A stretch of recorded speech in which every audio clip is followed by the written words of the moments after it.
और जिस शख्स ने ईमान छोड़कर उसके बदले कुफ्र लिया तो यकीनन वो सीधे रास्ते से भटक गया।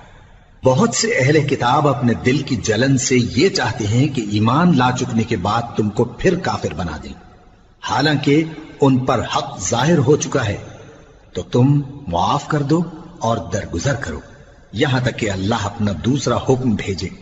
बेशक अल्लाह हर बात पर कादिर है। और नमाज अदा करते रहो और ज़कात देते रहो, और जो भलाई अपने लिए आगे भेज रखोगे उसको अल्लाह के यहां पालोगे।